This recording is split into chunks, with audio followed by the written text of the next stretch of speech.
અંતરદૃષ્ટિનું.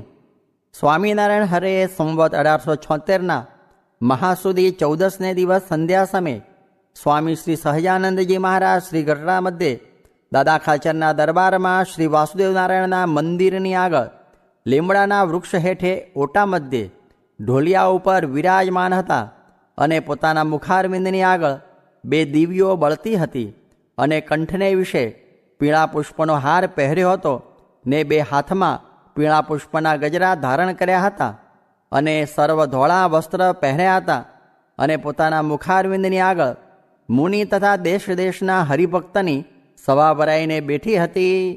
પછી શ્રીજી મહારાજ બોલ્યા છે, પ્રશ્ન ઉત્તર કરો. પછી બ્રહ્માનંદ સ્વામીએ પ્રશ્ન પૂછ્યો છે, ભગવાનને વિશે વૃત્તિ રાખીએ છીએ તે તો સુધી જોરે કરીને રાખીએ છીએ ત્યારે રહે છે અને જગતના પદાર્થ સન્મુખ તો એની મેળે જ રહે છે, તેનું શું કારણ છે? પછી શ્રીજી મહારાજ બોલ્યા છે, ભગવાનના ભક્ત હોય તેની વૃત્તિ તો ભગવાન વિના બીજે રહે જ નહીં અને તેને તો એ જ ફકર રહે છે જે મારે જગતના પદાર્થમાં વૃત્તિ રાખવી તે તો ઘણું કઠણ પડશે.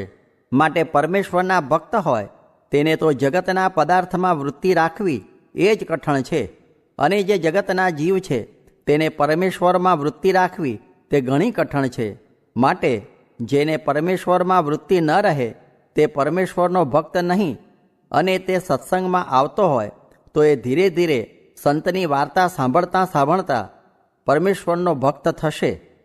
પછી બ્રહ્માનંદ સ્વામીએ પૂછ્યું છે, એવી રીતે ભગવાનમાં વૃત્તિ રાખ્યાનું શું સાધન છે? પછી શ્રીજી મહારાજ બોલ્યા છે, એનું સાધન તો અંતર્દૃષ્ટિ છે. તે અંતર્દૃષ્ટિ શું?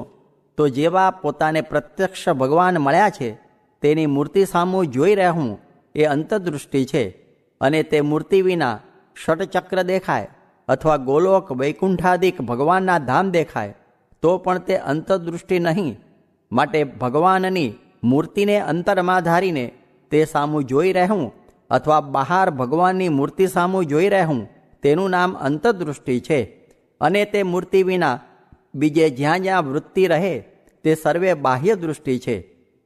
પછી વળી શ્રીજી મહારાજ પરમહંસ પ્રત્યે બોલ્યા છે, હવે તો 2 જણ થઈને સામસામા પ્રશ્ન ઉત્તર કરો.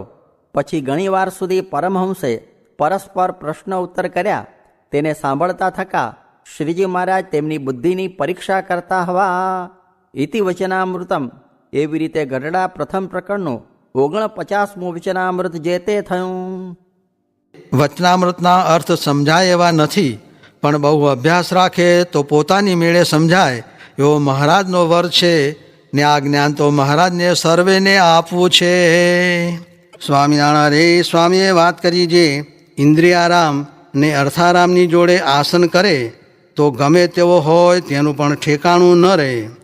અને વૈરાગનું છેટું છે કેમ જે વિષયમાં રાગ છે ને આત્મજ્ઞાનનું પણ છેટું છે કેમ જે જીવ દેહમાં જડાઈ ગયો છે. માટે હવે તો એક ધર્મને વિશે ને બીજી ભગવાનના સ્વરૂપને વિશે નિષ્ઠા એ 2 વાત મુખ્ય રાખવી. સ્વામિનારાયણ હરે સ્વામીએ વાત કરી જે વાતું કરવા માંડે ત્યારે પોતાનું અંગ બંધાય ને ફરી ફરીને એકની એક વાત કરવાનું પ્રયોજન એ છે જે પોતાની મેળે એકલા જ વાત સમજ્યા હોઈએ તે કોઈ ફેરવનાર મળે તો ફરી જાય ને 50-100 માણસે મળી નક્કી કર્યું હોય તો પછી કોઈથી ફરે નહીં. ને સૂક્ષ્મ વાતું છે તે દ્રષ્ટાંતે કરીને સ્થૂળ જેવી સમજાય છે તે તો કહેતા આવડે તેથી તથા ભગવાનની ઈચ્છાથી સમજાય છે. સ્વામિનારાયણ હરે સ્વામીએ વાત કરી જે તું પુરુષોત્તમ ઊંદો તો ઘરણ કી રોટી કેમ કરીંદો ને જો તું તિલંગો ઊંદો તો તુંય મૂઠો ને હુંય મૂઠો. બ્રહ્મ અગ્નિમાં બાળ્યા જેણે બીજ રે ઉગ્યાની તેની આશા ટળી રે. સ્વામિનારાયણ હરે સ્વામીએ વાત કરી જે મોટા સાધુનો સિદ્ધાંત એ છે જે ધર્મ જ્ઞાન વૈરાગ્ય સહિત એક રૈણીએ મરવું, પણ ક્ષણે રૂષ્ટા ક્ષણે તુષ્ટા રૂષ્ટા તુષ્ટા ક્ષણે ક્ષણે એમ ન કરવું. જુઓ પૂરું કોઈનું થયું છે? સૌને ચેલા બરોબર નથી થયા, લુગડા બરોબર નથી થયા, દાબડી ખાવું હવેલી ગાડી ઘોડું એ કોઈને પૂરા નથી થયા.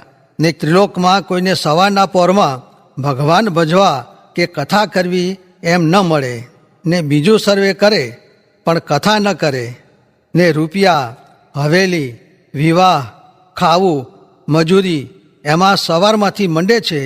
અને આ તો અમે જેમ ફિરંગી કવાયત કરે છે તેમ કરીએ છીએ, ને કેટલાક કામ મરડીને આ કરીએ છીએ. નિકટ થાય તેવું ક્યાં છે? જે ઘડીએ થઈ રહે છે તે ઘડીએ માણસ મંડી પડે છે. આ તો વૃત્તિને રોકીને કરીએ છીએ. કરવાનું તો એ જ છે, ને એ કરે જીવ વૃદ્ધિ પામતો જાય છે. સ્વામિનારાયણ હરે. સ્વામીએ વાત કરી જે પંચ વિશે સારું તો ચાળા ચૂથતા ફરે છે, માટે એમાં શું? એ તો પશુને પણ છે. માનનું ડીંડું થઈને ફેરા ખાય છે તે હવે તો પારખા જોવા પંચ વિશે વચ્ચે નાખ્યા છે. તે જે કરીએ તે થાય એમ છે, પણ ભૂંડું થશે એની ખબર છે. પછી છોકરાનો સ્પર્શ કરે છે ને વાંદરા જેવા થાય છે. માટે આજ્ઞા મુખ્ય રાખવી, એમાં પાછો પગ ભરવો નહીં. જેને ખપ હોય તેને સારું આ વાત છે.